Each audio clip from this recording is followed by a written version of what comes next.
calling to order tonight the City of Covington Board of Adjustments, our regular meeting. And we have, first thing on the docket is the call to order. Ms. Bridget. Ms. Butler? Here. Mr. Gilly? Here. Ms. Williams? Here. Mr. Lucas? Here. Mr. Romage? Here.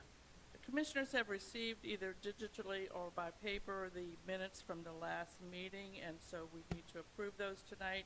Do I hear any additions, corrections, or deletions to the said minutes that were sent out? Hearing none, I'd like to make a motion to accept the minutes from the last meeting. Do I hear a second? Second. Roll call? Ms. Butler? Yes. Mr. Gilly? Yes. Ms. Williams? Yes. Mr. Lucas? Yes. Mr. Romage? Yes. Case number 250101, the Board of Adjustments, a variance appeal request from Appendix B, Comprehensive Zoning Ordinance Part 3, Use District, Section 3.15, CO Commerce Office, Professional, Section 3.1502, permitted uses to be permitted as an event center. The subject property is located at lots 4, 8, Square 4 in Division of St. John, Covington, having the municipal address of 621 East Rutland Street, City of Covington, St. Tammany Parish. Let me just say that the ground rules tonight are that each a presenter will speak for 7 minutes, and if there is a need for that person to rebut, then they will be given 5 minutes. We do have an exception to that rule tonight, as we have 2 people presenting something for case 1. So I'm going to allow them to have 10 minutes for the thing. And we have quite a few presenters tonight. One thing the city would like to add, that in the advertisements, I ran it for lots 4 through 8. It will not include lots 7 and 8. Those are the 2 lots that actually face Columbia. And I just wanted to update. I don't want to take up their time explaining that. Did everyone hear that? You want to repeat it into the mic? Sure. So the applicant has been more specific since the time the ad ran, and the 2 lots that face Columbia, which are lots number 7 and 8, will not be included in this project. It's the 3 that are on Rutland that are the subject of this request. The first presenter, did you have Mr. Romage wants to ask Mr. Rodrigue a question. I did. I guess the first thing I would like to know is why is this before the Board of Adjustments and this isn't a zoning change?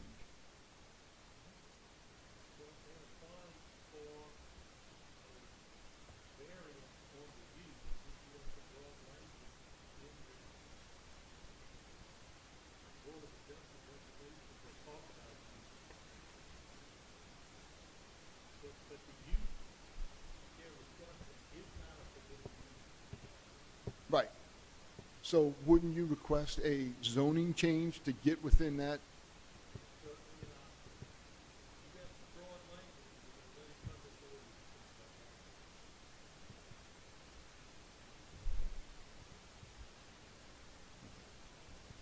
What does the removal of those 2 lots, how does that affect the, okay.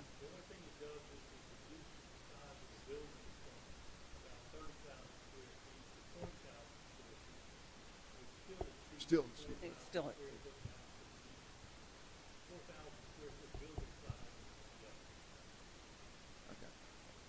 So legality, we're okay making a decision on this versus zoning. you good? I'm good, I guess. Okay, our first presenter tonight for case number 1 is Todd Richard. And I'm taking the presenters in the order that they were given to me.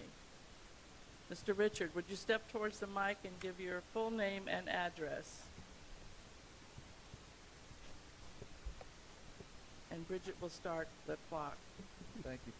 My name's Todd Richard. I live at 150 North New Hampshire Street. I am the house that's immediately adjacent to this property. Not having heard what the petitioner is planning to do, notwithstanding that, just listening to the fact that it is currently zoned CO, and the event center that is being proposed, based on what's been relayed to us, is not permitted use. I'm asking that this body reject the appeal and support the city's position. We moved into the neighborhood, built a house, invested an incredible amount of money on that corner, understanding that there was a warehouse next to us, which we didn't particularly care for, but at least we understood what was acceptable within the CO zone. An event center is, while it may be great, the idea may be great, is in the wrong location. There is no way that an event center can be supported with parking alone, much less the fact that there are residents all around this property that are not expecting and never expected when they invested in the property that there would be an event center next door. So I ask that you consider, again, denying this appeal. And if you have any questions, I'll be happy to answer them. But just for background, I spent 9 years on planning and zoning in St. Tammany Parish. I understand land use. This is meant to be a transition zone between downtown Covington and the residential market. And I ask that you continue to respect that. Thank you very much. Thank you, Mr. Bishop. Do any commissioners have any questions of him? No? No. All right, the second presenter tonight is Ms. Enid Poole. Step to the mic, give your full name and address. Make sure you can speak into the mic so that it can be recorded. Hi, my name is Enid Sean Poole, and my address is 73304 Highway 437 in Covington. And this building that we're talking about, the warehouse, used to be commercial.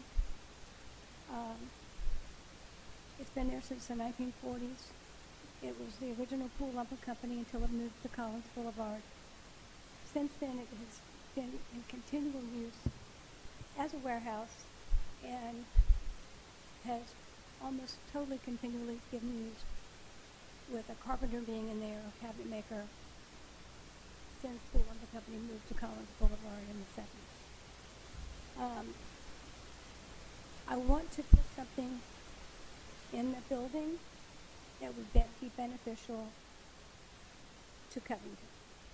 This is my family. This is where I grew up. This is where my family's been for 5 generations. I don't want to do anything that would, and would never do anything that would be detrimental to Covington. What we are planning on doing is an event center for fundraisers, art shows, extended to the city for things the city may need it for, overflow stuff, like maybe Three Rivers, put more vendors in there type of thing.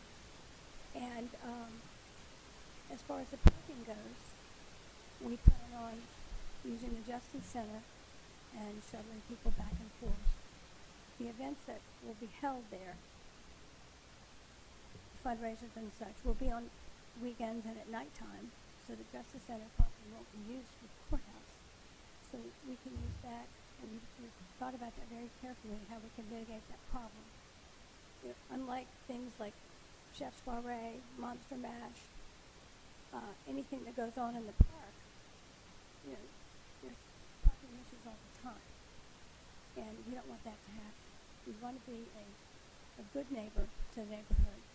And as far as any issues with sound, we have thought about that. We're working on getting a plan together for sound mitigation so it wouldn't disturb the neighbors. I have the gentlemen here who want to do this, who are going to talk more about what they want to do, and we have some renderings to show you all what they want to do in there. I think it would be a benefit to Covington. There is no place like it. Yes, it's over 4,000 square feet, but it's always been more than 4,000 square feet. The area that the part of the building that we want to use is just under 12,000 square feet. Are there agreements in place with the Justice Center for the parking already? Not yet. So in your vision, you're going to be the one to run it. Is that correct? You're going to No, do all the no. bookings? I'm not gonna be the one to run it. Danny Saladino and Mike Arnold are gonna be the ones to run it. Okay. He's coming up as Yes. okay. Any commissioners have any other questions? No. Thank you. The next person is Martin Lampare. Where are you? Where are you? My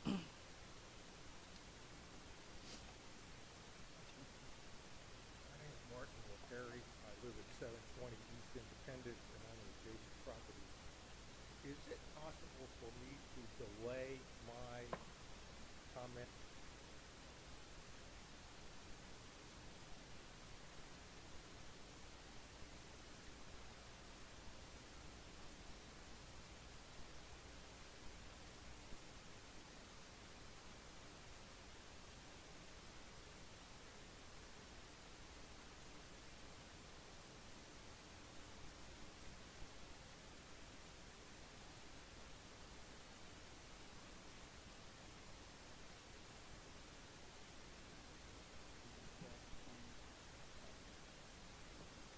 So just like Ms. Enid said earlier, we're here to present an idea for a community event center, multi-use space at the Pool Warehouse on Rutland.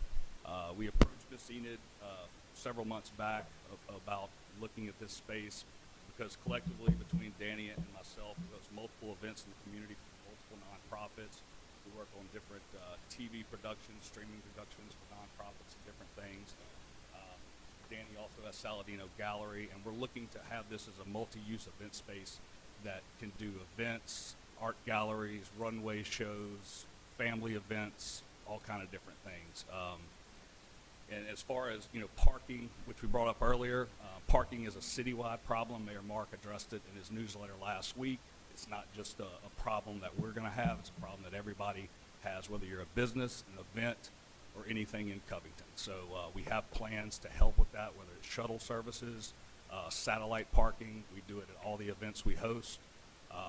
So we have a plan for that. As far as sound mitigation goes, I work for a company called Aquim. It's a global company. And my full-time job in North America is working on acoustic threat detection, sound mitigation, noise radar, sound pollution for airports, and different things like that. So we have different technologies, different physical barriers that we can install to help the sound mitigation. We also expect to honor and abide by all existing sound ordinances and laws, which cut off music at 10 p.m. and follow all those to a T. We expect this event center to be a community-wide event center, open to everyone, whether it's private individuals, nonprofits, use for city government or anything. So I'll let Danny kind of talk a little bit more and talk about the rendering for some of the ideas we have.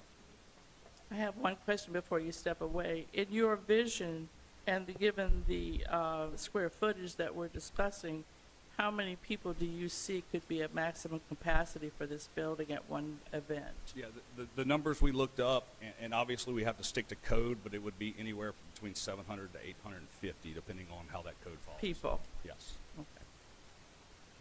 All right. So, Mr. Saldano?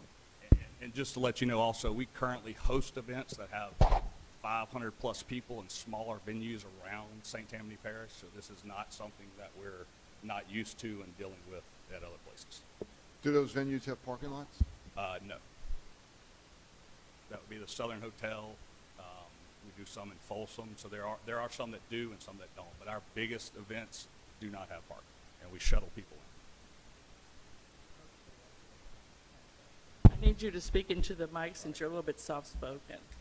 Virtually every event we deal with has the same parking issue, and usually shuttle services and bringing people from one location to another and back, especially if there are drinks involved, is a regular thing for those events. I had another question, but I'll wait till you finish. I have renderings I was going to show just some of the plans. We wanted to start with some of the issues that I know some of the neighbors have had with the building as it exists, being a nuisance, beautification, lighting, things that would deter graffiti, sound issues. As the warehouse exists, there's a rear wall that's missing. Part of the roof isn't up. It's essentially a large amplifier facing the residences. So as it is very loud. Those things would be closed off, sealed off, the envelope would be sealed, and we would take steps to soundproof that to hopefully mitigate those problems for the neighbors and be a good neighbor ourselves. As you finish showing one picture, be sure to show it to the audience because they can't see. We don't have cameras up tonight for that. The simple artist rendering, you take the front as it is, the doors and things, lining, some landscaping, et cetera, something that still a little bit, but it is somewhat like and then there's a simple concept renderings of what it might look like. Essentially, it's still going to be a warehouse. We would improve circulation, seal the envelope, and it would be a flex space. It would change depending on the event itself. Not every event. It's not like we're trying to have 800 people events every 30 days or anything. But that would be your max, right? There might be 2 events a year that hold that amount of people, but that would be what we see the max capacity. Staging areas for Mardi Gras parades, weddings, horse and carriage rides for the hotel, things like that.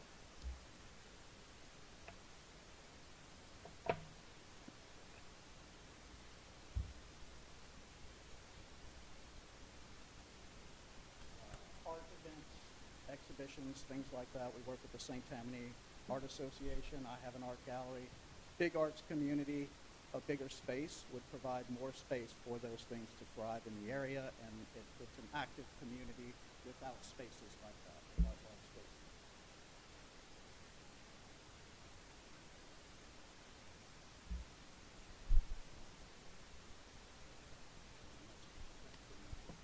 So if you have it as an art exhibit and then you had an event, would the art have to come down or would that be a permanent thing? Yeah, the idea is every event would be its own thing, and everything would come back down, and it's reset as a warehouse. It may be used as a sound stage or a staging area for film and television programs. It could be an additional space for some of the nonprofit events we work on in town where they've already sort of hit the limit. Jay Sox's Pirate Party, events like that, where you can add things rather than just another pub crawl and then have an event in a smaller space. You could expand the offerings to a larger space that's still in town. I think the city of Covington had 115 events last year. Every one of those events, Three Rivers, tens of thousands of people come to town. Somehow the city accommodates parking. Is it a pain? It is. I have a downtown business. We live in town. I've always seen that issue, and as the city grows, I think there's 125 events slated for 2025. There will undoubtedly be 10 to 12 events more than that in 2026. So parking's an ongoing problem. We're used to dealing with that, and we plan on doing that. We don't plan on being a nuisance. We plan on complementing the fabric of downtown businesses. All of the downtown businesses we've spoken to directly are in favor of it, and I do respect the neighbors, and I do appreciate their very real concerns about the warehouse. So we hope to start with fixing some of the problems they've had, and then move forward together and change that space for the better. And you would be the manager. We would manage the events collectively. On-site catering, or will it be brought in? Everything would be brought in. We would accommodate for restrooms, handicap accessible, men's, women's restrooms, things like that. But any food would be brought in and removed. No on-site bars or anything like that. Everything would be separate event permits if we could do something. And 100% interior event or venue, or no outside? There's a small outdoor space behind where the rear wall doesn't exist. There's a small area there where if we were to bring in someone to prepare food, they would be on that outside area servicing the interior. But most of the events are in that main envelope in the center. And there are some buffers. It's a 35,000 square foot warehouse. The center volume, that 12,500 square foot would be what we utilize. There's quite a bit of square footage, front, back, different lots that also provide a buffer Between the Richards home and the center volume that we use, there's another building with walls on both sides, insulation, an electrician outfit is going in there, and there's a tenant in the back, I believe. So there are some physical barriers as well for sound between the residences and what's going on and what we're planning to do. I don't know whether this applies, but in the thing, it said something, you had mentioned TV and movie. Are you talking about this becoming a set? Are you saying that this place would be a hub for any movie that comes to town to shoot with these large trucks? No, not a hub, more of a staging area, sound stage, something like that. I mean, the space can only accommodate so many things. We don't see 18-wheelers coming in and out. Which they do bring in from time to time. When they're shooting Yeah. film, but usually that's a different scenario. This would be more for grips and equipment and sound stage things where they might build a smaller set and do something there, but no massive production. Anything else? If nobody has questions? Is there no one else for this? We're gonna go through this and see. Pro. Any other pro people here tonight?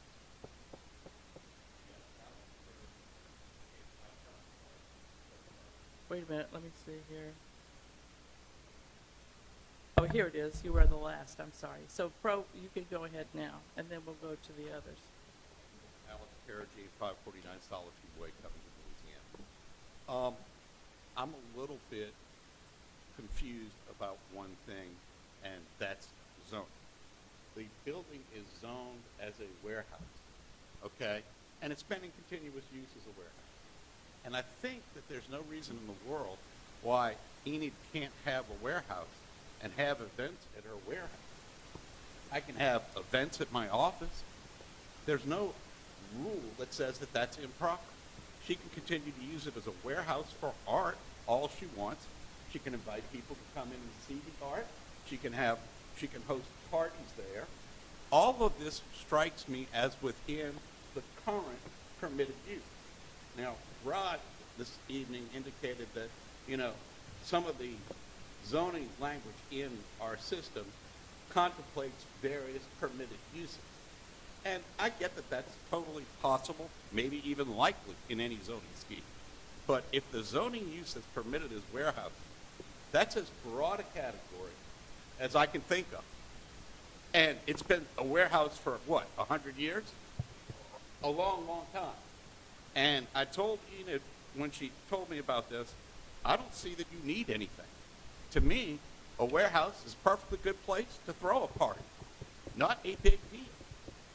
I don't get why any change in zoning is necessary for what it is that Enid seeks to do. And I don't get, really, more fundamentally, why it would be a problem. That building has been an eyesore for a long time, needs to be fixed up, needs to be a better place. Enid's proposal seems totally in line with everything the city needs. Thank you. Darby Desar, is that right? D-A-Y, Davy? Darby. Dragon? Must have left. Mo Clary. Draper. Dobie Draper. Well, he can come after Miss Clary. Sorry. Hi, I'm Maureen Clary, Mo Clary, live at 728 East Independence. My husband and I, Peter Link, we live directly behind this property at the Healing Garden. I have two comments. One is I don't want to focus on parking because parking is an issue for anything in downtown. We live downtown. We moved downtown knowing that there's Three Rivers, there are other events, there's always things going on. We have concerts in front of our house. We knew that was there, but we also knew that there was a CO buffer that runs from Yankee Street all the way to Lee Lane. That whole strip of Rutland, if you look at the zoning map, is zone CO. What is going to stop if you give this owner a variance What's going to stop, no offense to my dear friends Norma and Todd coming and saying we want to make our house into a wedding reception venue? What if Sally Dunn wants to make her art studio into a wedding reception venue? And to Alex's point, I've done land development, real estate for a long time. I think the issue, Alex, is that this is a change of use. You're changing from a use as a warehouse to an assembly use. And assembly use has totally different code requirements, egress, ingress, sprinklers, construction of the roof, construction of the walls. The front doors that I saw, those wouldn't be code for, you'd have to have separate exits, fire exits. Everything's gonna have to be rated. But I just want to stick to the point of that you can't give a variance to one and then the next person comes along and say, we're not going to give you the variance. CO is a transitional buffer that we have. There are events, big events at the Southern Hotel. There are big events at the tap room. Those are great events, but they're in an area that's zoned for those type of events, not a commercial office use. Thank you. Thank you, Ms. Clary. Any questions? I'm sorry, any questions from the commission? All right, so that one there. Now we have Mr. Draper. My name is Douglas Draper. I live at 138 North New Hampshire, which is right behind the New Sharks, and so I'm in the neighborhood. What bothers me is this. Can is you lean down a little bit and speak into the mic? Okay. Yeah. This is a business enterprise that they're asking for you to allow. These people may have the greatest intentions in the world to put in just art galleries and these lovely things. But if the business doesn't work, what are you going to do about the next owner who comes in? What are you going to do? How are you going to protect their vision and limit the use of the property? By allowing this variance and allowing this use, you are opening this property up to hundreds of different types of uses with no control whatsoever. You have that control right now in terms of the land, the use restriction. Second point that I'd like to make is I listened to Alex and he makes an interesting comment. But if the use, whatever she wants to use the property for, is permitted now, why are they here asking for a change? Obviously, they think they need a change because they don't have the maximum use that she wants. If she wants to put a wrap party in there, according to Alex, she could put it in there tomorrow. So it just doesn't make sense. His argument made sense. But again, you have to look at this as a business enterprise, and you have to look at it as what am I going to do 5 or 10 years in the future? How am I going to protect the use of this property? You have that protection now. Don't open it up and don't change it because it's there and you have the control that you need, and you have the control as to what Covington needs to look like and how the neighbors need to be controlled. Thank you. Thank you.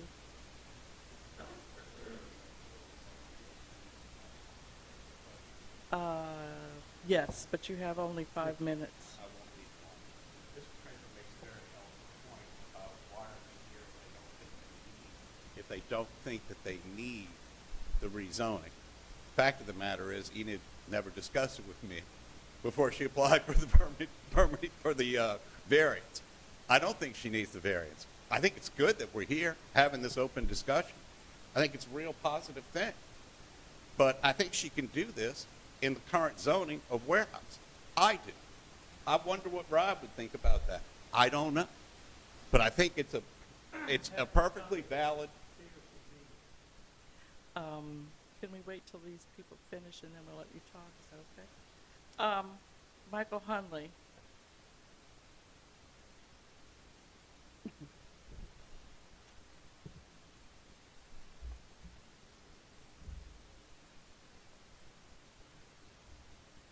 Hello, Michael Hunley, 229 East Kirkland Street. I don't know if I can add much to what everybody's already said, but I kind of agree with Clarence, Mr. Romage, that this board is not necessarily the right place for what we're talking about.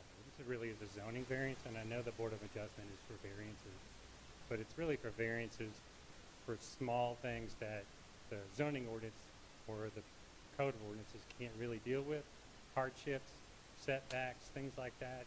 It's really what you guys are supposed to be doing, and I think that their idea is a great idea. I think the city of Covington needs something like that. Parking is not an issue. Parking is always an issue And I'm not here to say that their event center is gonna make parking better or worse in the city of Covington. I don't necessarily agree that the spot that they're looking at is correct. And I definitely don't agree with Alex about the fact that you can use a warehouse for a park.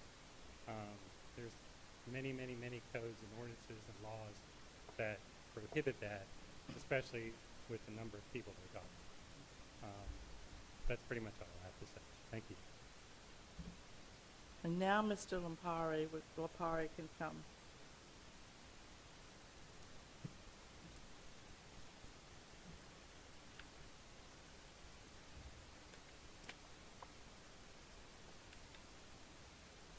Again, Martin Perry, 720 East Independence.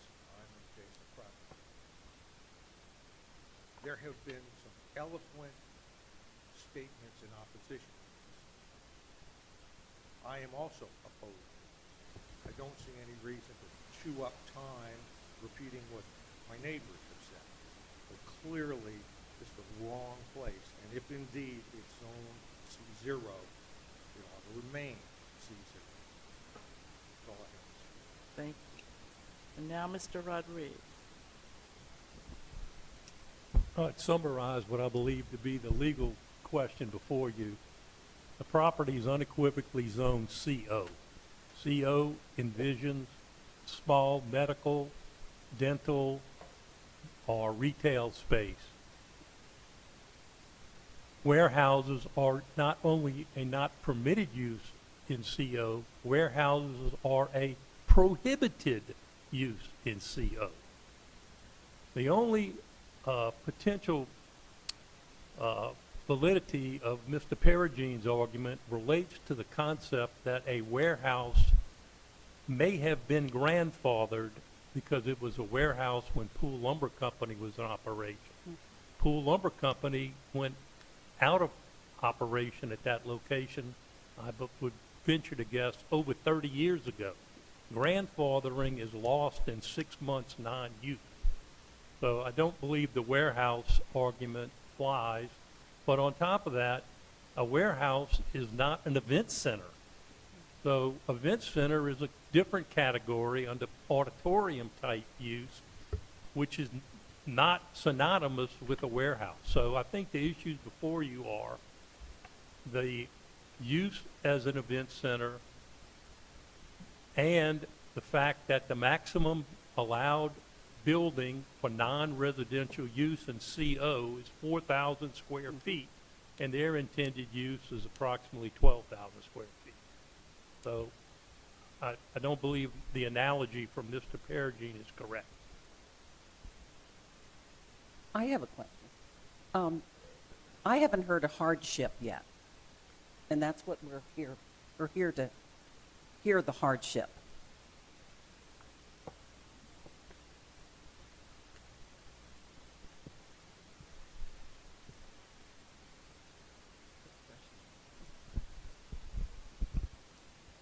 Well, the building, first of all, Rod, has been in continual use. Maybe not for an operating business like Pool Lumber Company, but it has never not been used. It's been used to store things for my family, for other people. People have rented space in there to store cars, boats, many things, as a warehouse. So, and the power has never been turned off, the water has never been turned off, and it was more than 30 years ago. I like to say it was, that makes me older. And the building has to be put back into commerce. It's not going to be torn down. It can be made to look better, and then on the outside, and I can do some kind of built out on the inside. But as a warehouse, and I believe it's grandfathered in to continue to be a warehouse and to be used as a warehouse. This option here was Plan B. Plan A is warehouse use. I don't think that that is the best thing for downtown Covington. The traffic that would happen, the trucks that would happen, I don't think that's the best thing. But it's got to be put into commerce. It's been sitting there too long, not being actually put into commerce, where I'm paying property taxes and insurances. I need to get something else out of it. So you're saying that your hardship is financial? Financial, but also, if when I get to that point, I will have the funds to improve the No. looks. The Yes. petitioner has to show hardship. Okay, and the- financial, Financial. And I'm asking you, is that what you're saying the hardship is? yes, Financial. yes. Can you elaborate on that a little bit? Well, I have five lots. I have a warehouse. I have an old office building that's in the process still of being renovated. And the warehouse space is sitting there not doing anything, but I pay property taxes, I pay insurance, and obviously I'm paying people to renovate, do things on the inside of it for a future use. And I have been looking for a number of years for a use that would benefit me and benefit Covington. And when this was presented to me, I thought, what a wonderful idea. Covington needs something like this. And it would get me to a position where I wasn't just forking out money for it all the time. I could actually earn a little income off of it, and it'd be something good for Covington. So those are like I said, I've had other offers, and I've turned them down because I didn't think it would be the best use for Covington. Actually, they would be more lucrative than this project.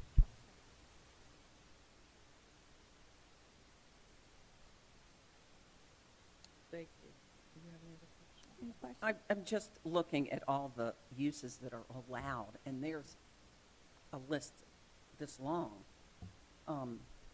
You could do a dance studio or even a music studio is allowed.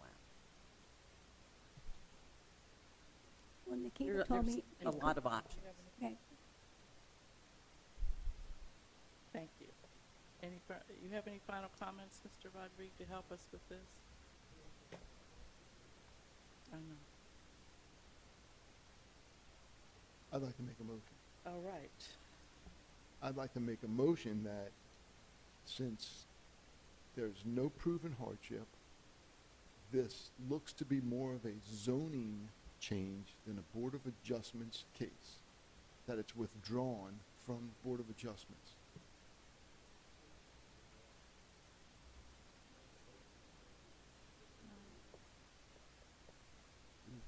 So it's a yes, no. I'll make a motion that we deny. I second. Roll call, please. Ms. Butler? Yes. Mr. Gilly? Yes. Ms. Williams? Yes. Mr. Lucas? Yes. Mr. Romage? Yes. Second case on the docket tonight is case number 28-01-02 BOA, requesting a variance from Appendix B, Comprehensive Zoning Ordinance, Part 3, Use District, Section 3. Huh? Let them leave. Oh, okay. They don't want to stay? This is going to be good. Lots more. We just got started.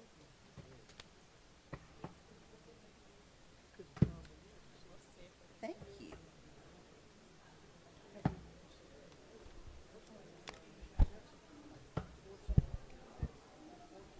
Ms. Jan? Hey, Ms. Jan, did you second it?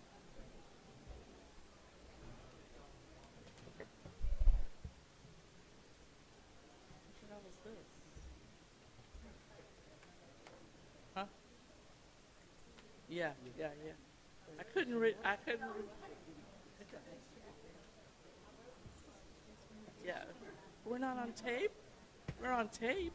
Okay. That was pretty succinct. I think they got it pretty good. Okay. That's fine. Thank you. Lord of mercy, Percy, what is this? Okay. Sorry about that. Well, you tried, son.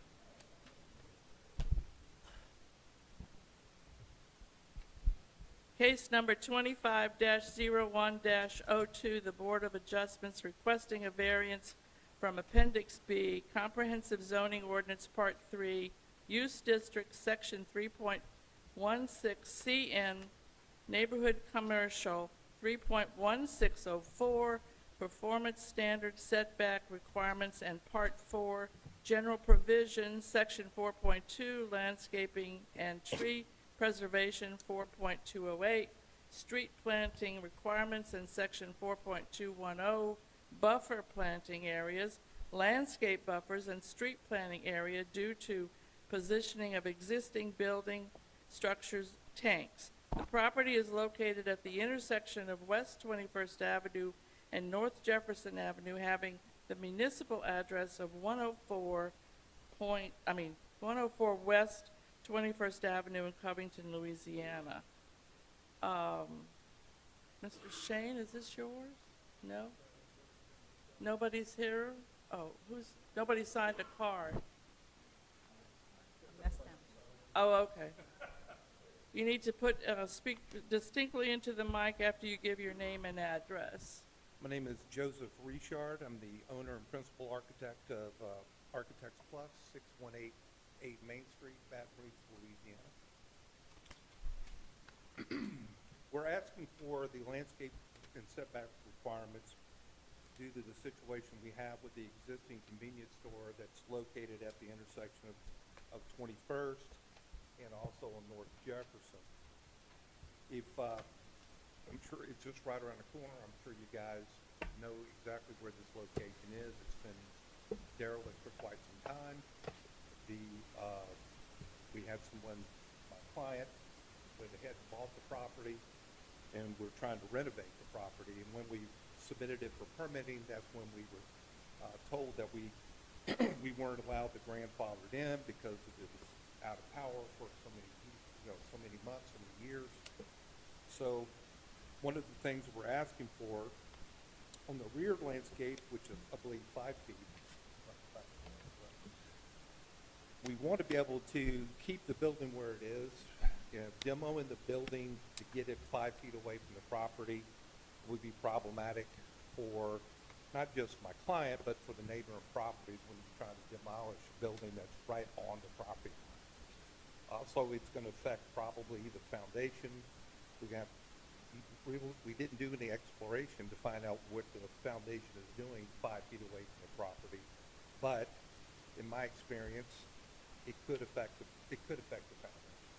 So it could cause some issues there. What we're proposing is just to keep the building where it is on the rear property line, but then set back any other development to keep that 5-foot buffer yard that's required on that particular line. On the south side, which is the 21st Avenue side, we have we actually are adding the landscape setback there, so we're not asking for a variance on that side. We're actually taking out one of the driveways that's on that intersection on 21st. So that's going to be infilled with additional landscaping as well. When you go to North Jefferson, there's where we get to some of the issues. The property line is fairly close to the tank bed. If you know anything about tank beds, anytime that you disturb a tank bed, there's a potential for a leak or some kind of environmental hazard to happen. I've been doing convenience store work for almost 30 years. I actually did the consulting for DOTD on the traffic circle years ago when this happened. And the reason why they didn't want to take any more of that property, because they didn't want to touch the tank bed for obvious reasons. We're asking for that variance so that we don't actually violate that tank bed. That could cause some pretty serious environmental concerns, which could be not just bad for our property owner, but for the surrounding areas when you do the environmental report. Those are the landscape issues that we've had on here. I'm open for questions. So are you gonna, if you don't have to do anything to the foundation, do the rear setback, if that gets allowed, are you gonna do any other foundation work?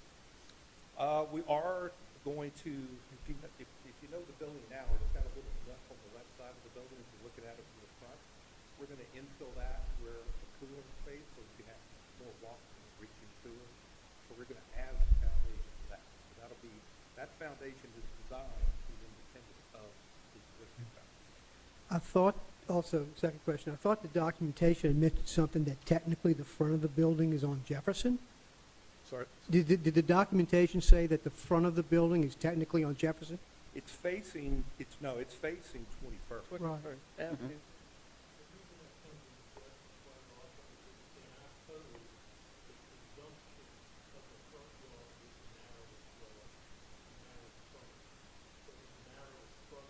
On that side.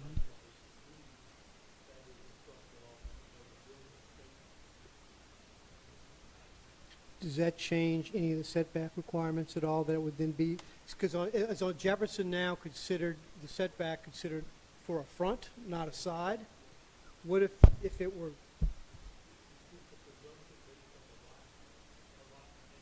Okay.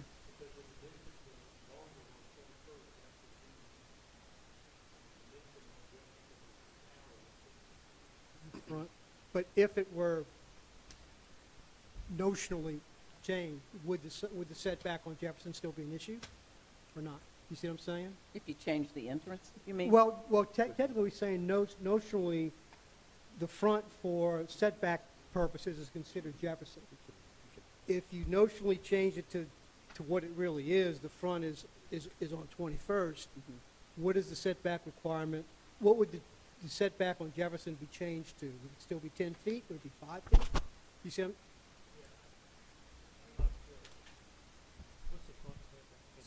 So the street planting area is what we're talking about, right, not the setback. So right. you're talking about the building setback? Just the street, what he's looking for the variance for on Jefferson? The street planting. Street planting, okay? Yes. Okay, Okay, so it would be, the front is 15 feet and the side would be 10. okay, So if you flip it, then it would be 10 and 15. okay. So he'd still need some variance. I'm just, We would need, right, if we don't have the variance on this, on the Jefferson side, then we need the variance on the 21st. The setback comes in that the rear of the building touches. right.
on the original, on the packet that we were sent with the drawings, it shows, it's a site plan, and it shows the Jefferson, on the Jefferson side, I'm looking at 5 parking spots.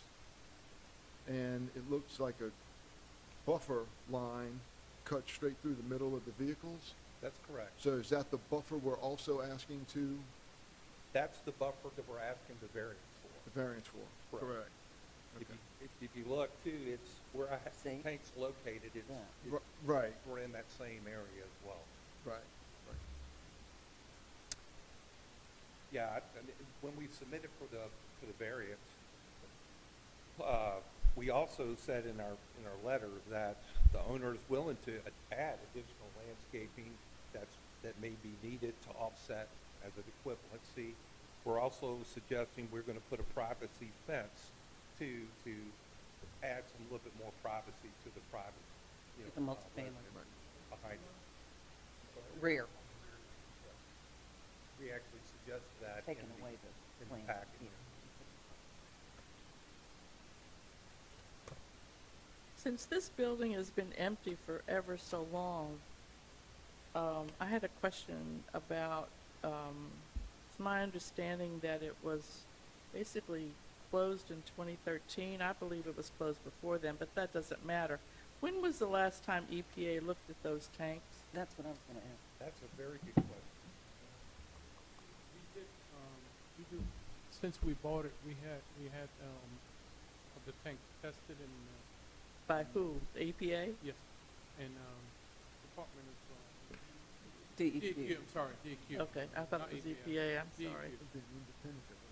We put the tanks in closure when it was proposed to make sure everything And tested okay was, yes, ma'am. within, So you're not touching them? You're not gonna change them? No, ma'am, no. They're fiberglass, steel tanks, they're in good shape.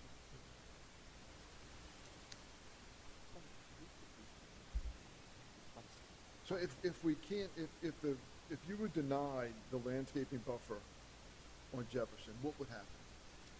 Well, then we would have to pull everything away, and then we would have to do some site work around that area, which we're trying to avoid. We try to, about a 10-foot, we want to be able to offset about 10 feet away from the tank. When they dig the pit, and they fill Right. with gravel and everything. Right. So we're trying to avoid doing any disturbance. Right. Where the tank goes. Are you going to put the car wash back in use? No, ma'am. We're gonna demolish the car wash. That is not, that's gonna be done away with. So my question is, why couldn't the parking be over there? We can put some parking on that side, but if we're gonna get to the next case, we're gonna get to lot. We can't, that's not a good idea. Okay. But, it's the canopy location in the queuing of the cars and also the travel of the fuel tank that needs to happen. Rod, in our last case, you had said something about a time frame if a building is empty or considered, you said 6 months and 4 days?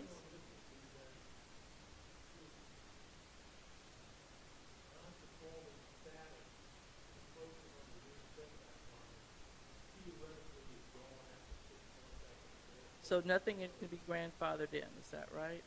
He has to come in with the new rules. Right.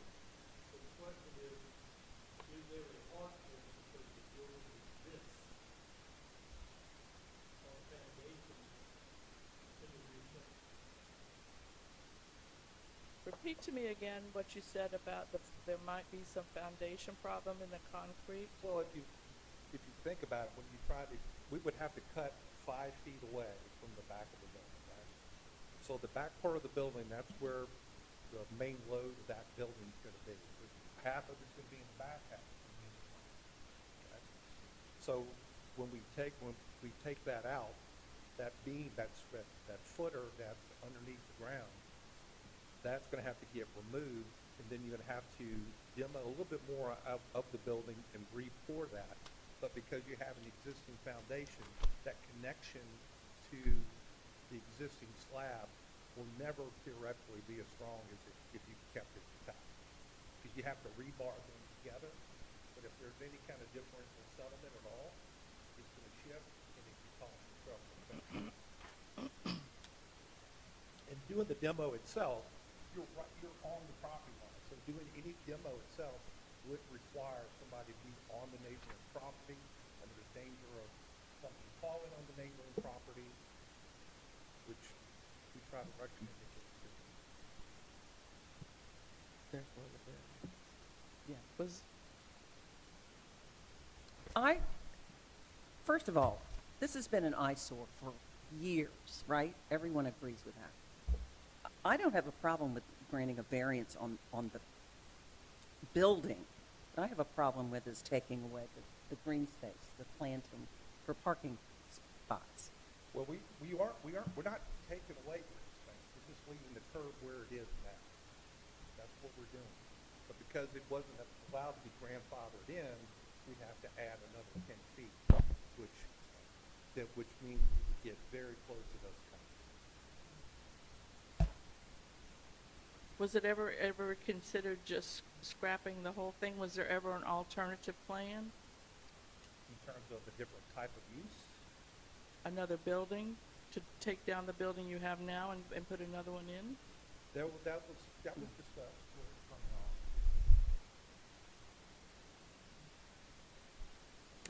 Whether we do another building, whether we do a building on the other side of the opposite side of North Jefferson, the tanks will still need to be there. That's the critical. Right, they're what you build around, but I'm saying that you could juxtaposition another building to face a different way, and if you're only gonna have one access in, I don't know.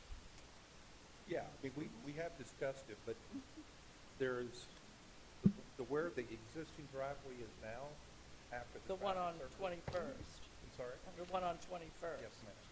That would still stay like it is. The one on Jefferson, 21st would Will be stay. first with step. but the one on Jefferson we sealed off. We're gonna seal that one off in the first. DOTD's already told us Right, we have right, to get rid of yeah. that. If, Go ahead. if, I know there's a separate request for variance to add an additional pump. Correct.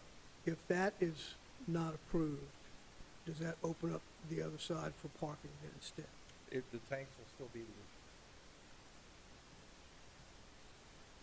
So explain to me gas station talk. You need 3 tanks, but you're gonna have proposed 4 pumps, is that right? Well, we have 3 tanks, and then they can have different kind of grades of fuel, whether it's regular, medium, superior. Right. Or possibly diesel. And you could have, I don't know if they have sub-chambers inside the tank that can, whenever they 2 have the tanks pump, they could mix the pump. come off of a regular gas.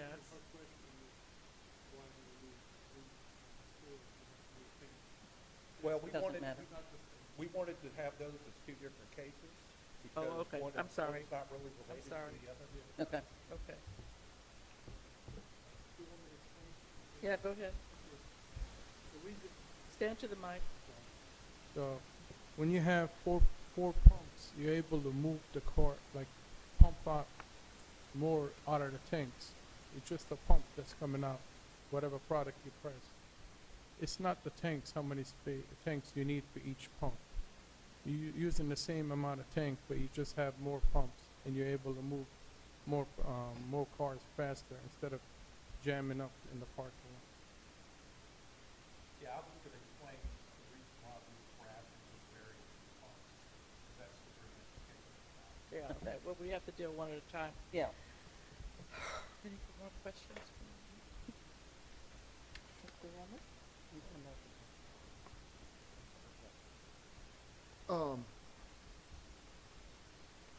Can we modify this as we're approving it?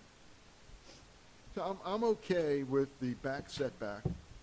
I'm okay with the west 21st, we'll call it the western side of the entrance.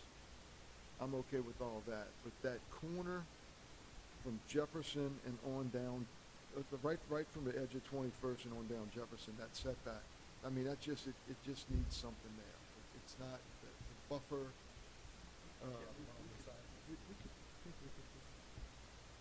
No, I mean, we could get rid of the parking aisle, is that what you're concerned with? yeah, Yeah. yeah. Yeah, we can get rid of that. I mean, I'm not supposed to do it. He likes to tell me how to design all the time, but that's okay. Can we push it and do the line? to accommodate- Well, if you move the parking over this way, Yeah. then your aisle is too narrow to access these parking spots over We here. could avoid these, We can put more parking on this side if you like. That's not Yeah, a I mean, problem. look, I know you guys, it's been an eyesore for a long time, and then the state comes along and puts a beam in the middle of our city, you know, Right. with no landscaping along the side of it or anything, so it just needs something. I promise you, we wanna do it the way it would be present. That's what I think we could accommodate, putting some, Well, if you put the parking on the left, or just push it back and move it over. if you put the So parking on you the are left side, saying then. to give them a then the variance fuel in the truck's back gonna have a because hard of the time. fence, right? Again, Nobody's gonna see it. if you look at, I don't know, you have a sheet in front of you? Yeah. This one, yeah. Right. This is the fuel truck right here. Mm-hmm. So it'll come in on Jefferson here, it's gonna have to swing all the way around here to be able to go, you'll have to go underneath the can to go to a different exit. Right. Or be that coming like this. If you got parking on this side, you got cars there, you can't make that turn without backing up. Well, you can cut- Hey, you order your fuel early in the morning. Huh? You order your fuel early in the morning. That's why, that's why we could do that, and that's why, stuff that's like why. Yeah, yeah. But ideally, you would want that truck to have a run together to deliver, and have, fill a truck. Yeah, I'm okay if we can move the parking over to the left, you know, To the left, I'm sorry. well, like you were talking the about, like we dumpster? talked.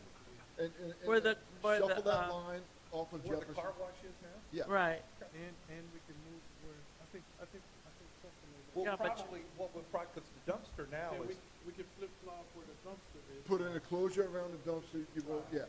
dumpster enclosure on this corner right here. Right. I was trying to get it out of sight. We didn't on want this it, side. we didn't want it to show Yeah. up, so we can, That's what we're trying to do, But when- hide the dumpster. but when you have the landscaping, we'll hide it. Yeah, I think if you put landscaping along Jefferson right there, you hide everything. Yes. So we can move this over here, and we can move this parking over here. Okay. Yeah, that's always a possibility. So, All right, so I didn't How do we understand do what he that? said.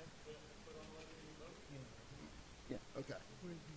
Well, he said something, he was going like this with the truck, but the truck can't get in there. Oh, okay. Yeah, that was the concern, is that now the fuel truck is coming. No, I We think, have to do it early in the morning. I think we could accommodate the delivery to the fuel. Yeah. There's a drive here. He doesn't listen to me. I think they may have a side. I think they still do. It makes sense. Well, we're trying to, I don't know if I made it clear enough, but there is another drive on the corner of, on 21st. Right now, there's two drives on 21st. Right. We're eliminating one of those drives. We'll So it's an cancel in and it off. out, it'll only be one in and out. There'll be one exit on 21st, there'll be one on North Jefferson. there's, So right now, there's two on 21st. We're There's gonna three. close that. right. We're gonna we'll add the extra landscaping and, Yeah, I mean, he's more interested in Jefferson. I thought he Yeah, said the yeah, one no, on I understand Jefferson what was you're gonna be closed No, by they the No, close, no. that's when they're closed. What does 21st. DOT say about this one? This is fine. They're leaving now.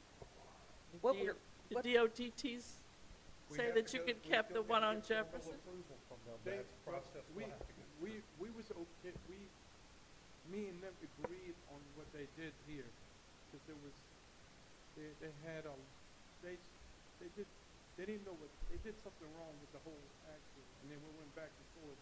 We agreed on this while they were doing this road, to keep this one, and for us to shut down, the one in the, they really didn't care about it, but in order for us to make it work, we suggested to close the one in the middle. That leaves one on Jefferson and one on 21st. Because you can't have one in and one out. It doesn't. Matter of fact, when DOT first put the designs out, and I was a cost consultant on this property, this is before he bought the property, so there's no time frame. And I didn't hire him knowing that he knew. He did not have this property back then. When the first design came out, they were closing the one on Jefferson. And the only entrance will be the one that's currently what we're showing. And there's programs you can use to show how real estate move around the site. And I determined that if you close that one off, you can't operate it. So they revised the plans and kept the drive. You had that in writing from them? Which what you see now. Okay. I have reports that show that, yes. Okay. So I think what we're trying to do is make a motion to approve the setback requirement, but deny the landscaping, tree preservation, and street planting requirement. Right? Of reducing it.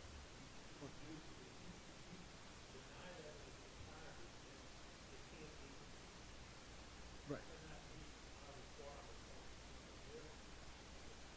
Okay.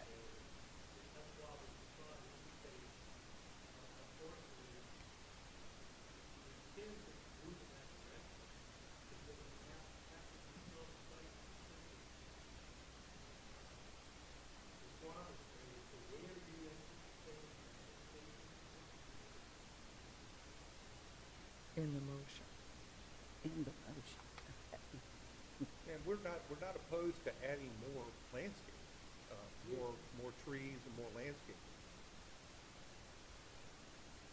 to offset the.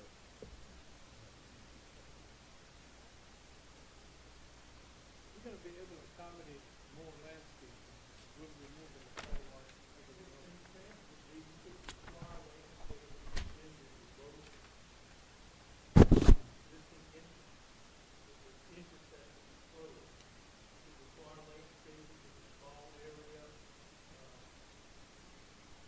That backs up. Yes, and that back.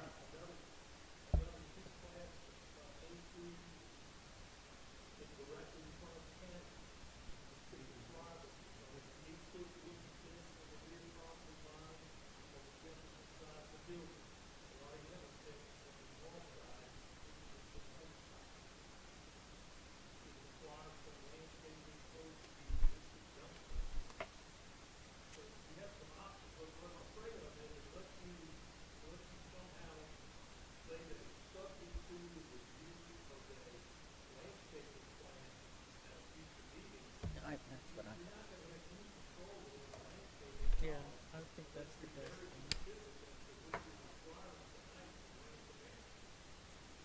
Too specific that we need to take too much into consideration. Right. So go ahead and So I make a motion to approve the performance standard setback requirement, and then the planting requirement is subject to us at a later date seeing their landscape plan.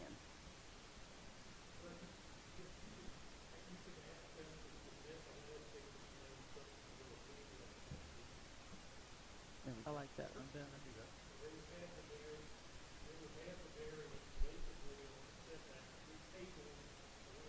Correct. Correct. So, make a motion to table this variance approval or disapproval until the next meeting when the owner presents a landscaping plan to the city. We need a roll call on that. Do I hear a second? A second. Okay, roll call. Ms. Butler? Yes. Mr. Gilly? Yes. Ms. Williams? Yes. Mr. Lucas? Yes. Mr. Romage? Yes.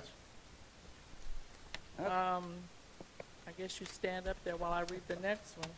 Case number 25-01-03 BOA requesting a variance from Appendix B, Comprehensive Zoning Ordinance Part 3, Use District, Section 3.16 CN, Neighborhood Commercial, 3.1602, Permitted Uses, 6A, Automotive Fuel Station to allow for more than 2 islands. Property is located at the intersection of West 21st Avenue and North Jefferson Avenue, having the municipal address of 104 West 21st Avenue. Who's going to Okay. talk first? I guess I'll go first again. Again, currently you have 3 pumps Right. located at that location. It's just, they're not configured this way. It doesn't work really well with the new, well, the drive that DOTD basically is telling us we have. Okay?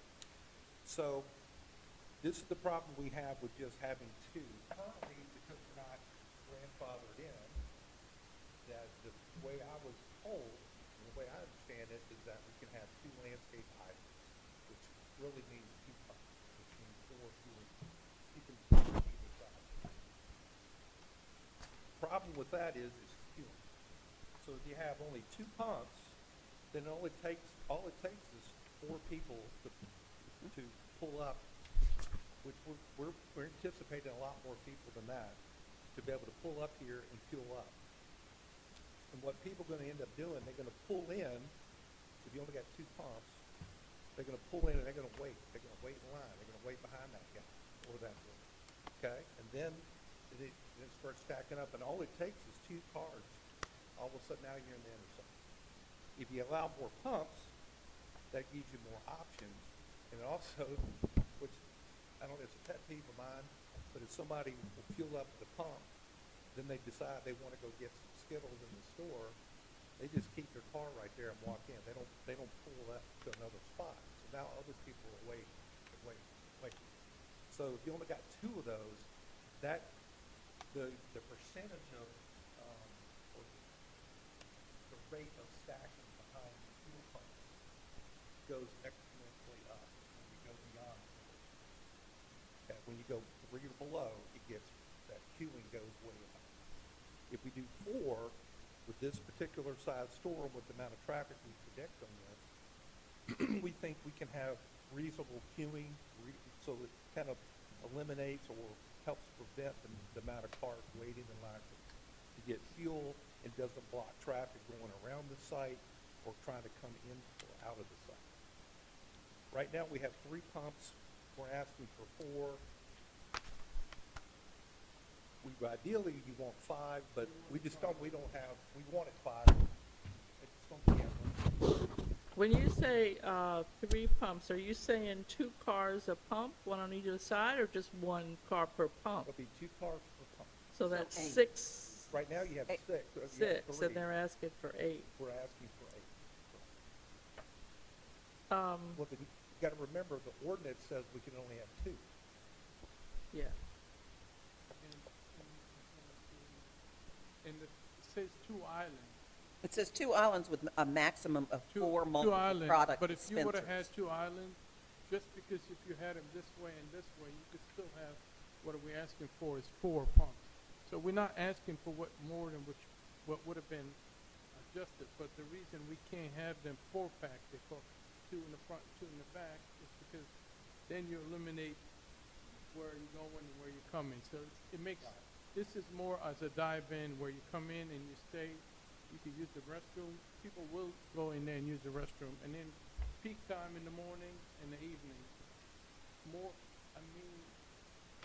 or less, you need that extra. It will help just maneuver everybody in and out, and for the safety and for the whole project, it works that way much better.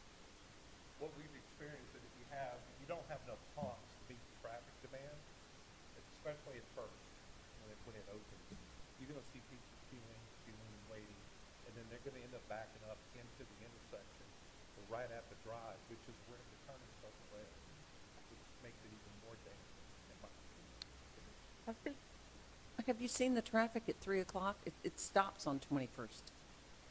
It comes to a stop, and no one And you don't can want- get through the traffic And circle. that's exactly too. When you have a store, they're gonna go in there and they're gonna take that pump, fill up, but at the same time, unfortunately, people will go in there and use the restroom.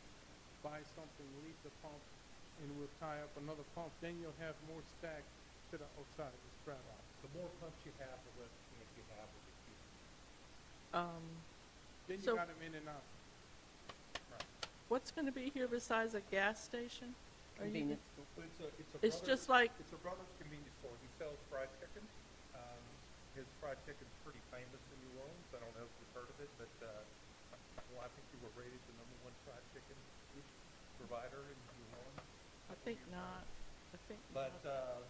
so you would have, So what it's a this case? standard convenience store in terms of what they provide. Standard items in the regular convenience store. You have walking coolers that sell beverages, it would have packaged beer, things like that. Is Can't it- consume it on premises or anything like that. Is it planning on being a 24/7 like Jack and Matt's bar? That's a, We hope so. I mean, if it needs to be. I think.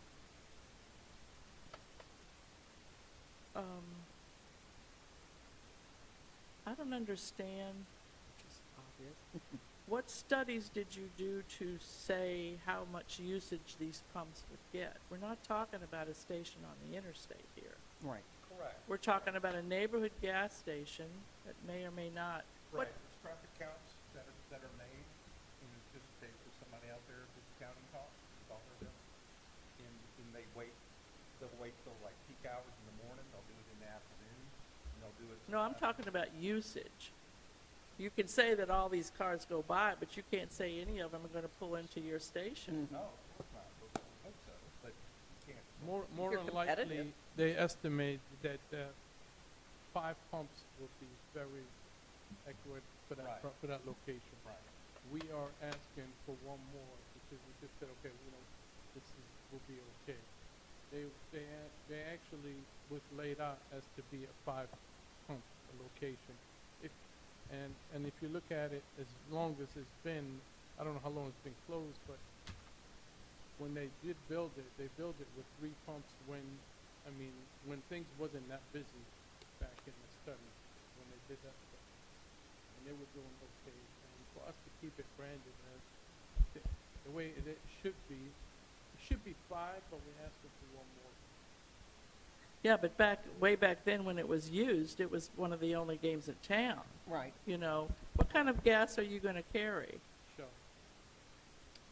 And where's the nearest Just for Shell? clarification, he keeps saying he's asking for one more. He's actually asking for 2 more. Right. Property zone CN neighborhood Yeah, commercial. Okay, But wait, Wait, more than what's hold there. up. Wait, So Yeah, about 10 years ago, when they built some of these larger gas stations, the city of Covington merely had gas stations as a permitted use in CN. CN is our least intense commercial zone. The city council, to preclude very large stations like the racetrack and so on, determined that CN, they did not want more than 2 islands at a CN-zoned gas station convenience store. So this one had 3 islands, but it was grandfathered. So now they're asking for 4 islands, which would be twice the permitted, 1 more than was grandfathered. Right, remember there was a racetrack that wanted to go in at the corner of 21st and Tyler, right? And it was denied. Well, just to interject one other thing, the 2 islands are allowed to have 4 pumps. So he's just. so in other words, one island would have, It would be a double stack. we're talking 8 cars. You'd have, But you'd have 2 pumps here, you'd step back in.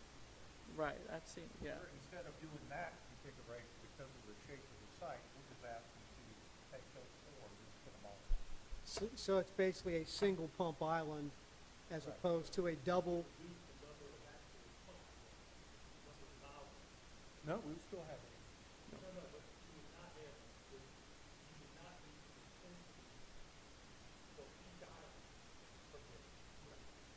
So basically, he's.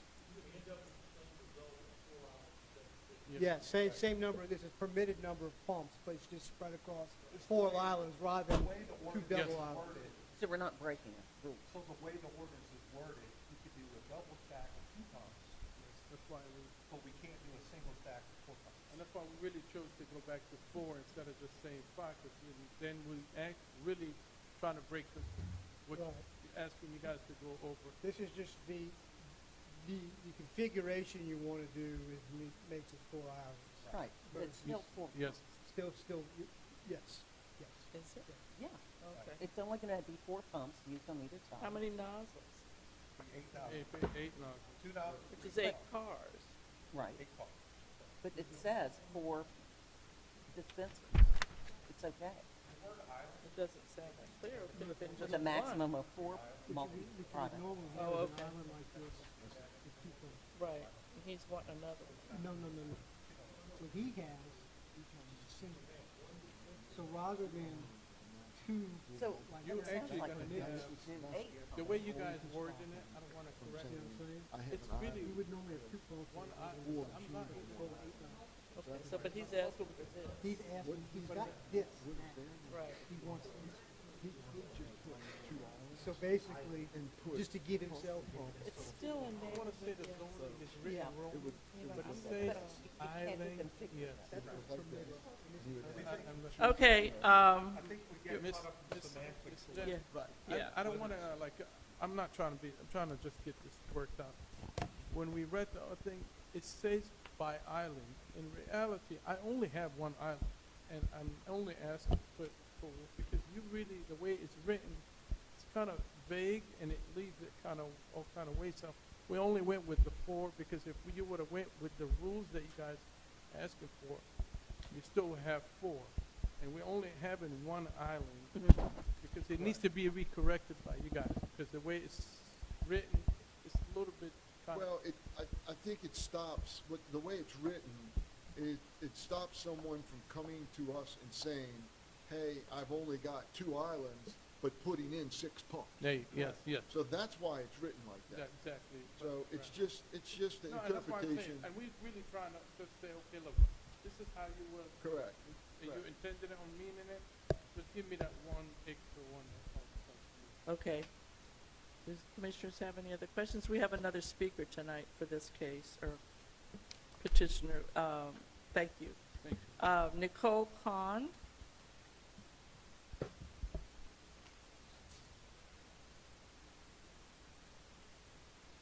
Pull the mic down to you, your name and address. Nicole Kahn, 81255 Talmadge 12 Road, Speaking to the mic. Folsom, Louisiana. Okay.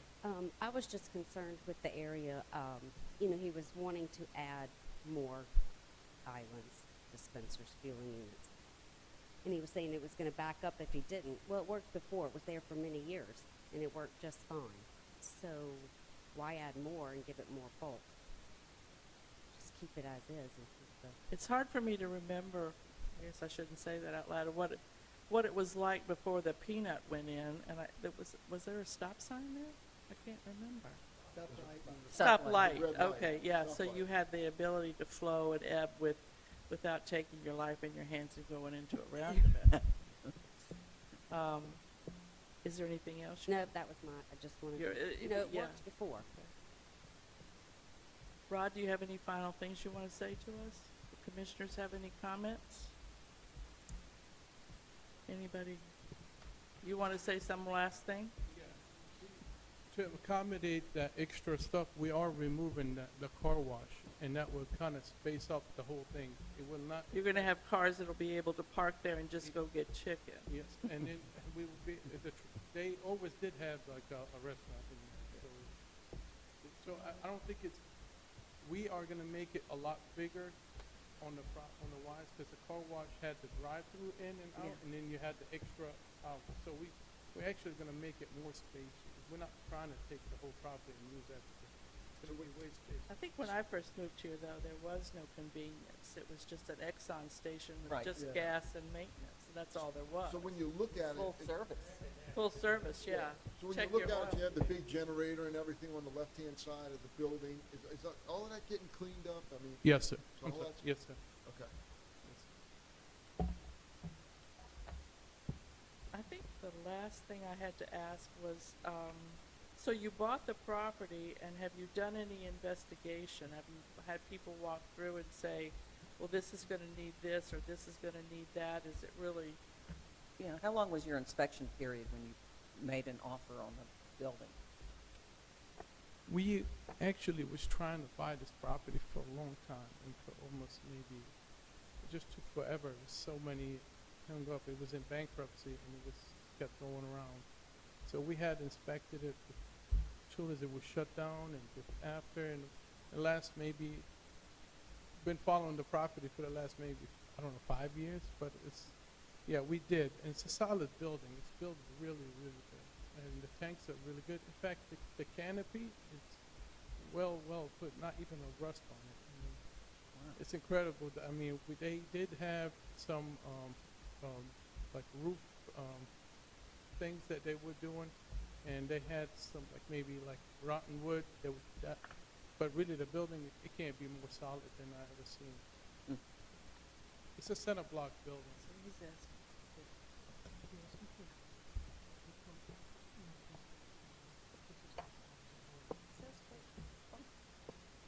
It says 4 months. You were gonna let him motion. Go ahead. Make a motion that we approve the variance for the additional pump. I'll second it. Go ahead. A second.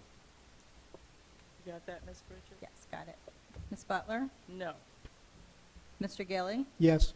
Ms. Williams? Yes. Mr. Lucas? Yes. Mr. Romage? Yes.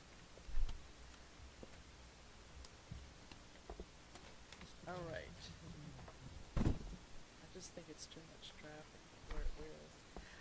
Case number 4 tonight is 25-01-04 BOA, requesting a variance from Appendix B, Comprehensive Zoning Ordinance Part 3, Use District, Section 3.19, Institutional ID 3.1905, Performance Standards 5A, to eliminate the side setback on the south side of the property to allow for property placement and construction of the protective cover for the children's waiting to ride the school buses. Municipal address is Lyons Elementary, 1615 North Florida Street, Covington, Louisiana.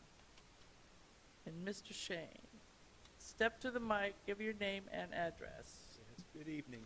My name's Jeff Shane. I'm with the Jones Fussell Law Firm at P.O. Box 1810 in Covington, and I have the pleasure of representing the St. Tammany Parish School System. We're before you this evening with regard to improvements that we hope to make at Lyon Elementary to construct and extend a new canopy at the bus stop, bus pickup, drop-off area that will allow more students to have cover over their head when they are either getting on the bus in the afternoons or being dropped off in the morning. In particular, this bus drop area is on the south side of the campus. There's currently a canopy that extends to the bus area. However, it's probably only 6 or 8 feet wide at best. This extension we're going to do, as you can see on the drawing, will allow really 1.5 to 2 buses to pull up along the side. So it kind of gets to be a health, safety, welfare issue as it relates to taking care of the children and keeping them out of weather. Interestingly, this is a setback request, a variance request before you this evening. But I think you'd be interested to know that the adjoining property owner is the parish of St. Tammany, and that the school board and the parish have enjoyed a cooperative endeavor agreement that was first signed in 1991, allowing us to use the parish property, and there's a parking lot on the south side of the campus. Mm-hmm. So, although it's certainly a third party, meaning it's the parish of St. Tammany, it's certainly a partnership of sorts, if you will, as it relates to the use of the property. And as a practical matter, this property has had this lane of traffic for pickup for many, many years, so that the violation of the setback is ongoing and has been ongoing. But we know it's appropriate through the permitting process for the city to bring to our attention the need for the variance. And so for that reason, we respectfully request that you consider granting the variance so that we can construct this canopy and give our children more cover. If any of you have any questions, I'd be glad to address them at the appropriate time. in the literature or whatever, verbiage that came out, it was talking about a bus thing. Is this also a place where parents pick up? No, it's just strictly bus. That's all the question I Parents pick had. up on the, sort of the east side of the building, Uh-huh. kind of facing more so Collins. This location is on the south side near the cafeteria. Right, I went to look at it. I was just wondering, it says bus lane, but I thought, I wonder if they have parents, you know, the bus is first and then the parents Sure. second. I didn't know. I asked that same question. I made my site visit last Friday with Miss Tipton, who's with me this So evening. the kids that have to be picked up by their parents, do they have cover too? Yes. Okay. All right. I make a motion to approve the variance. I second. Roll call, please. Ms. Butler? Yes. Mr. Gilly? Yes. Ms. Williams? Yes. Mr. Lucas? Yes. Mr. Romage? Yes.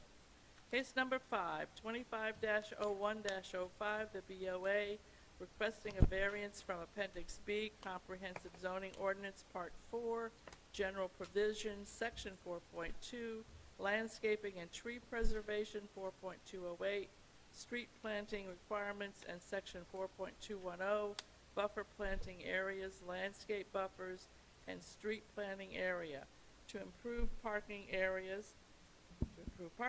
The variance would apply to the 2 parking lots located on both sides of South New Hampshire Street in Square 35, north side, and Square 36 on the south side, Division of Spring, Covington. Further, applicant is requesting a variance to Chapter 18, Building and Building Regulations, Article 4, Section 18.153, to permit additional fill for the 15% of the proposed parking area located on the north side of South New Hampshire Street in Square 35, Division of Spring, Covington. Existing parking associated with the Christ Episcopal Church, 129 North New Hampshire, and we have a couple people. Mr. Shane again, you want to step forward? Is that you? Good evening again. Jeff Shane of the Jones Sell Law Firm at P.O. Box 1810 in Covington, and I have the pleasure of representing Christ Episcopal Church and School, which are owners, applicants, petitioners in this matter, seeking the variances that you read to the public just now. I'd like to start by saying that there are currently parking and drop areas in both of the parcels that we will be discussing this evening on both sides of South New Hampshire. So the school believes and knows that it can do a better job, and also the church, as it relates to providing safe and efficient parking and ingress and egress for those that leave their cars, walk, etc., to and from their facilities. And this is the first step in what we hope to be a positive direction in that regard. So in particular, and I'm sure all of you are aware of the location of the facility and how things are set up now, you will note that on what I refer to as the south side of South Vermont, we have the drop area for the school, and there is some landscape area there, but we really don't have enough room to do all of the things that we're trying to do now. So in that regard, we seek a variance from you that would allow us to reconfigure that area, hard surface it, but we will also be hard surfacing the parking areas that are adjacent to the lane of traffic, the public street. So that rather than having sort of a gravelled or washed out areas that are uneven and full pockets of water, can be unstable depending on when you get out of your car, what foot goes down first into that area. We intend to smooth surface, if you will, those areas. We also intend to extend and connect the sidewalks on each side of the street. So in doing that, we are unable to provide the full depth of setback and planting that code requires, but we recognize that there's a reason for code and why we want to have some green in that area.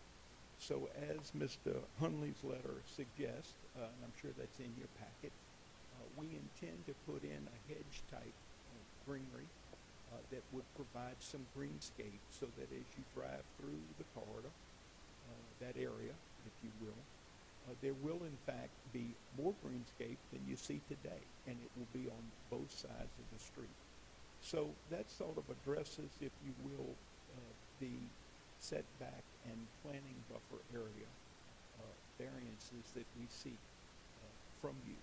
The other variance that we seek from you is with regard to fill, and that would be for the parking area that is what I refer to on the north side of, let us say, opposite the school, opposite the church, but the north side, which is already a parking area, soft surface.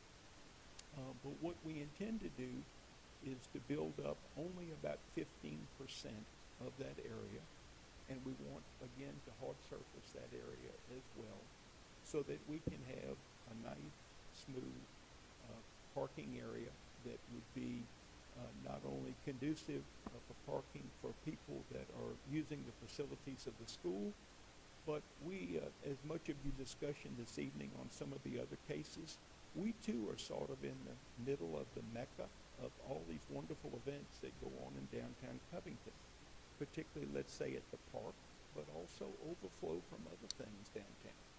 And we understand that we're going to have public parking, although we're not a public parking lot, but we're going to have public parking in those areas. So we have concerns about the quality of the parking that abuts the street right-of-ways, and also as it relates to the parking areas that we currently have. And we think that to build up about 15% of that area and create a good smooth surface, again, is going to produce safety, it's going to produce efficiency in terms of we're going to be able to stripe and design where you park and how many parking spaces there are. That will be good for the church parishioners. That will be good for the school, whether it's parents, visitors, etc. That will be good for the public that will be using these facilities from time to time for some of these other events. So the issues before you this evening are literally 3 in number, and that would be as it relates to the planning buffer and our setback on each side of Vermont, where the current parking and drop areas are. We wish to reconfigure those areas, hard surface, extend the sidewalks, and actually put in a much more handsome and a much more greenscape, if you will, planning area along those new sidewalks. We also, the third variance request is with regard to about 15% of the parking area on the north side where we intend to bring in more fill. We understand that as we go through the permitting process, we're going to have to submit a drainage plan and meet all the other standards of the city. But I think this is an opportunity to take current conditions and bring them much closer to code, if not to code, but it's also an opportunity to avoid some of the issues that we've encountered in the past with regard to safety, inconvenience, the betterment, the welfare of the people that are parking in that area. These are not the best facilities, and we now have a chance to upgrade those facilities.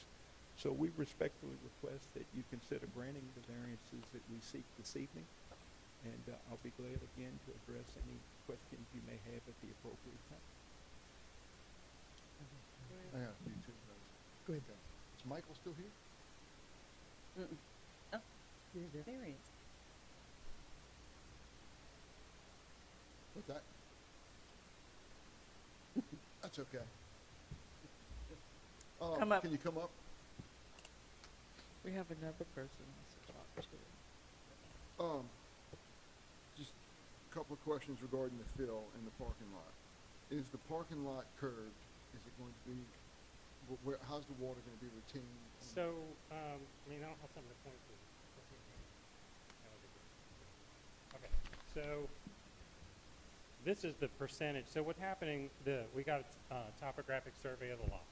Right, and as you know, this is basically a creek right here, Right. correct? So, but there's also, as the property goes from 20th towards Independence, it drops down. It drops down pretty good right before it gets to this even. And so, in order to get, all this parking will still slope in this direction, and it will not be curved over here. The plan is to do a turn down on that edge to retain the fill. So we're asking for more fill under the paving. The ordinance right now only allows a maximum of 6 inches of fill, which includes the concrete, above natural grade. And so if we did that right here, it would drop off. Too bad. And you couldn't actually park it. And so all we're asking is that, all of this will be graded out so that the water flows through the creek naturally. But when it gets to this point, because the existing soil goes down pretty quickly there, you just have to have more fill. Okay. You won't notice it, but it will be retained. Be all retained, right. Under the pavement. Okay, but it's not gonna be curved, so we won't be holding the It water. won't be curved, no. Gotcha. Sheet And- flow. And I guess on the other side, I know right now, the cars will come down New Hampshire Street and they turn into the gravel lot, dropping off. Is it still gonna be queued up, or are you gonna, I can't answer that question. like for drop off, will the cars still queue up the same way, come down New Hampshire Street, or will they? The answer, I think, is yes. Okay. I don't think the traffic patterns are gonna The change. traffic pattern's not gonna change? No. And as you know, the parking along that right now, there's some like railroad tie planters, and that gravel is all over the place. Oh, it's all actually over. very hard to walk down, because I do it often. I'll park over here and walk this way. Yeah. And you have to walk through the gravel. Yeah. And so Mr. Shane noted that we're gonna improve the sidewalk and actually add a crosswalk. Okay. Yeah, I ride past it every morning on the bike, so it's pretty tough. It is. Sidewalk. Even the street, just the street's got rocks. Yeah. That's all you need. That's it, thanks, Mike. So the next person to speak is Greg Gidry? Okay. Okay. My name is Greg Gidry. My wife and I own a lot that is on the corner of New Hampshire and East 20th Street, right across from the school. And Ryan Warner is here with us.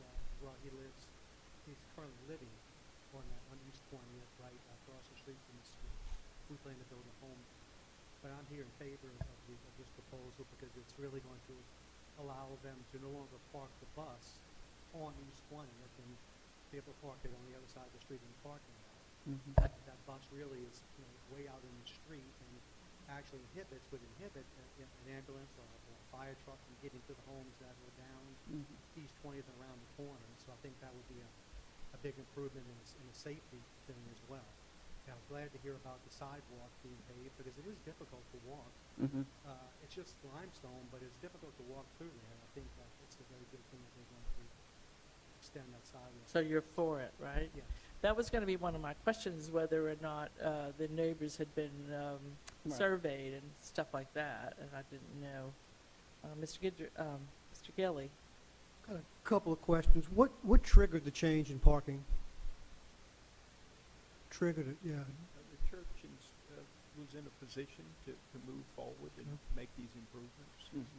There's And they look forward to making further improvements to their campus in the future, and this is kind of phase one. Okay. I know on the drawing they had a proposed addition at the back of the church. What's that? There will be an addition to the back of the church, not, but it is part of a phased improvement that they will make in due course. A room back there.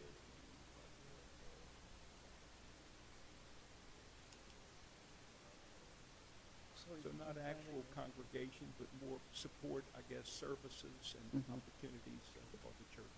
Do you know what the current parking requirements are for the campus versus what they actually have? We have some of our campuses in St. John, where there is no requirement, and some. I would think for an institutional, I thought would be required either for the church separate, church or the school, whichever one would be greater, would have a parking requirement, I believe. Let Mr. Rodriguez correct me if I'm wrong, but I doubt that there's a parking requirement for that portion of the facility in St. John. All right. I walked it the other day. It looks like you're adding a fair number of spots. Looks like the one lot by 20th is going maybe 6 cars to 24. And then on the other side, by administrative building, which is not part of the variance request, I think was going, one was 15 to 24. No, the administration building was like 6 to 24. So you're adding a fair number of parking spots. Is there any plan to do any lighting on these new? We don't think that there'll be a need for the uses that the church and school make to have. I know a while ago, there was some discussion within the school about potentially moving the lower school campus to the other campus. Is that still being considered or not really? Right. I think it was asked, this is not going to impact the current carpool line flow in any way? Okay. I did notice, and again, it's not part of the variance, I've noticed additional parking spots by the, I think it's the library building across the street from the administration building. Are y'all gonna cover that ditch up? Is that part of the plan? The, just a FYI, the drawing noted a fence, a 6-foot fence at the back of the property. That's not a 6-foot fence, it's 4 or 5. And it's not really opaque. It's got spread pickets, but it's not a 6-foot fence. Did the neighbors behind it on that corner have any concerns about the additional fill in the lot? It seemed like the fill is mostly behind the corner house, not the McIver's house next to it. So, did y'all talk to them? I'm not aware of any of the neighbors that have raised issues with regard to fill. I think there are some neighbors here, and I'm sure they'll speak if and when they need to, but to answer your question, no, sir. Okay. It looks like we'd be losing 6 to 10 trees per lot, per parking area, I believe, of what's standing right now. I've looked at Mr. Holmes, and has anyone done any tree count or further? Step to the mic, please, and leave your name.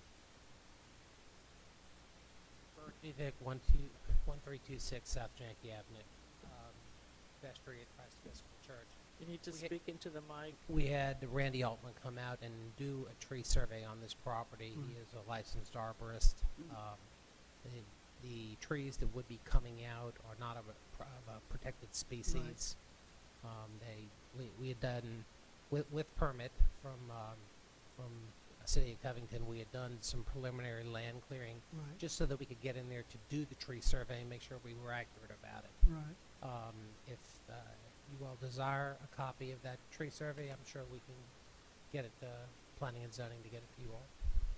Yeah, I think most of them are pine trees. There was one magnolia, I think, was the nicest tree in there. Beyond that, some of them was hard to tell if they were alive or not. When we began the process of starting to clear this, we have a neighbor directly behind us, and she was very concerned. She asked me, well, please tell me there's not going to be lighting. I said, no, our operations are mainly during the day, whether it's school or church, and we don't have any plans for any lighting. And in the same breath, I said, look, I know that you are no longer looking at a little jungle behind your house, and we're going to come back in and we're going to plant some clump bamboo. And we did that to give her kind of a barrier. Now, it'll grow in the future. It's not growing right now in the winter, but we did get it planted in accordance with what I told her we were doing. General, it's probably not quite. I'm concerned about the amount of concrete going in, to be perfectly honest with you. I don't think it's going to look right, but that may be an issue more so for the Historic Commission tomorrow as opposed to this, but that's just personal. I just think it's too much concrete. Mr. Rodriguez, do you have anything to add, delete? Okay. Would you put it in writing that that it would be used as public parking after hours? I don't think we would want to dedicate it, but I will put in the record now that we're not opposed, that understanding that there's gonna be spillover traffic, particularly, on the shoulders of the existing streets going to the park and also Vermont. We're gonna also be making improvements, on Independence.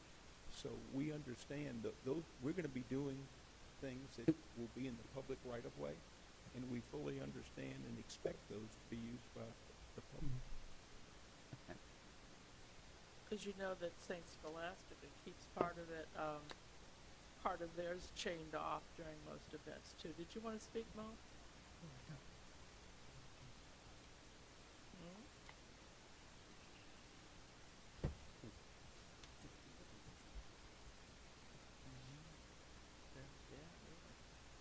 Bo Clary, 728 East Independence. I agree with you, Mike. It's a lot of concrete, but I mean, I understand the church's position.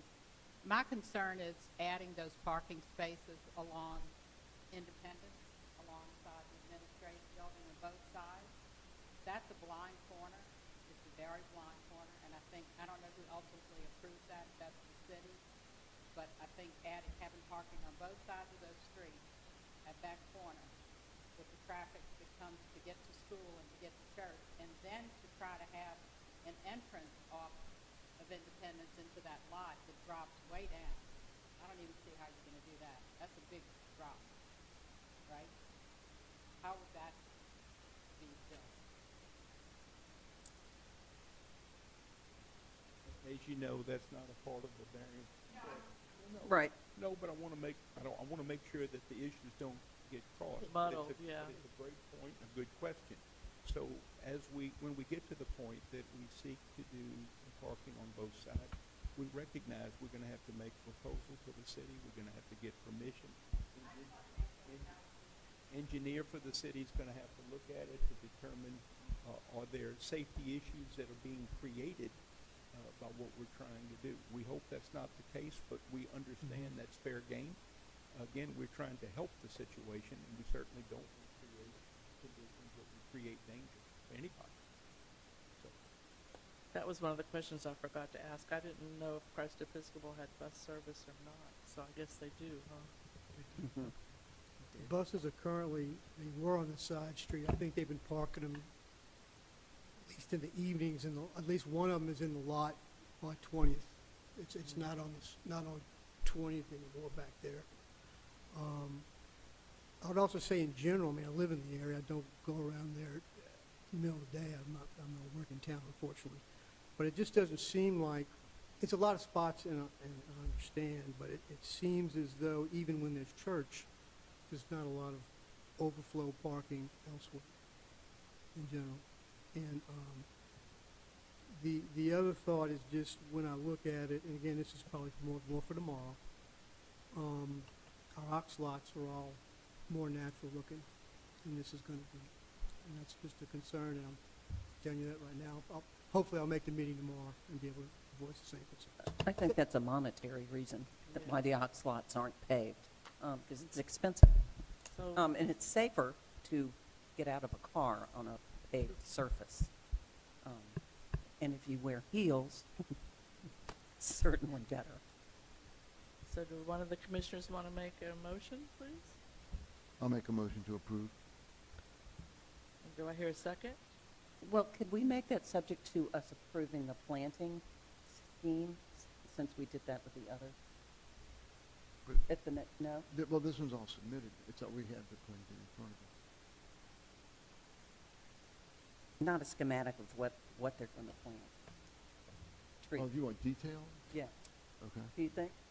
Because it's kind of, Yeah, I'll leave that up. no? I don't know. I'm going to see what Jeff said.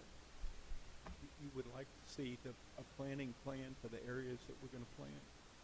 Okay. Would it be acceptable if you granted the variance that it would be subject to review by staff, that we'd have to submit a landscape plan showing, Yes, to echo what I verbalized this evening? yes.